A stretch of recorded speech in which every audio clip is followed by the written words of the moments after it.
En Côte d'Ivoire, l'autonomisation des femmes est une priorité gouvernementale. Le projet d'autonomisation des femmes et dividendes démographiques au Sahel, SWED, une initiative régionale, par ses nombreuses interventions vient renforcer les actions du gouvernement pour l'amélioration des conditions de vie des femmes. Une ambition clairement affichée par les hautes autorités. À 24 ans, Adélaïde Louboli est déjà mère de 3 enfants. Avec de nombreuses autres femmes, elle a été formée sur la santé de la reproduction, les méthodes contraceptives, les violences basées sur le genre, VBG, etc. Le module qui m'a le plus intéressé est l'espacement des naissances, indique-t-elle. La jeune femme espère, ainsi, maîtriser sa fécondité et avoir le temps pour entreprendre une activité génératrice de revenus. Evelyne Afoué-Kwame, elle, a été touchée par les dangers des rapports sexuels non protégés.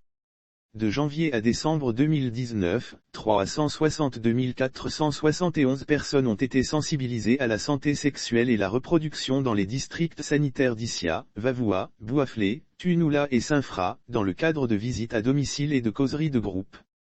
Ce sont 396 agents de santé communautaires qui ont été formés et équipés pour offrir les services de planification familiale en milieu rural, périurbain et urbain.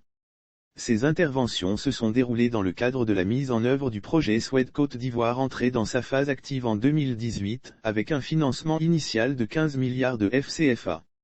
Le projet SWED mène des actions directes à l'endroit des populations cibles dans ces zones d'intervention. Il a inscrit l'autonomisation et le dividende démographique au cœur de la problématique de développement.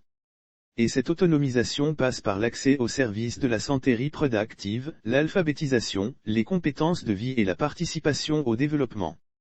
Pour y parvenir, les acteurs ont déroulé plusieurs sous-projets avec des interventions spécifiques. On note, ainsi, l'ouverture de 1067 espaces sûrs dans 10 régions du pays. 982 mentors ont été formés pour l'encadrement des jeunes filles non scolarisées ou déscolarisées en milieu communautaire. 15 681 filles participent aux activités. Entre les cours d'alphabétisation, de modules de santé de la reproduction, de nutrition et d'autonomisation, les participantes apprennent à gérer leurs émotions et avoir confiance en elles. 290 mentors ont encadré 5 800 jeunes et adolescents, à travers les clubs de maris ou de futurs maris. À Cassiola où il existe une école des maris, en plus des questions telles que l'excision, les hommes apprennent à mieux communiquer avec leurs femmes et à les aider à s'épanouir. Quant au sous-projet éducation, il visait à toucher 28 000 filles scolarisées vulnérables, de la 6e à la 3e, dans 835 espaces sûrs dans 120 collèges de 12 directions régionales du ministère de l'Éducation nationale et de l'alphabétisation, DRENA. 468 mentors ont été mobilisés. Les filles sujettes aux grossesses précoces en milieu scolaire et au VBG ont été outillées sur les techniques de refus et de prise de bonnes décisions face aux avances et autres gestes déplacés. On leur apprend l'estime de soi, comment échapper à l'influence des familles en cas de mariage précoce. Par ailleurs, dans 10 collèges de Bondoukou, Nord-Est, et Korogo, Extrême Nord, un appui alimentaire a été apporté à 2270 jeunes filles vulnérables, 6e 3e.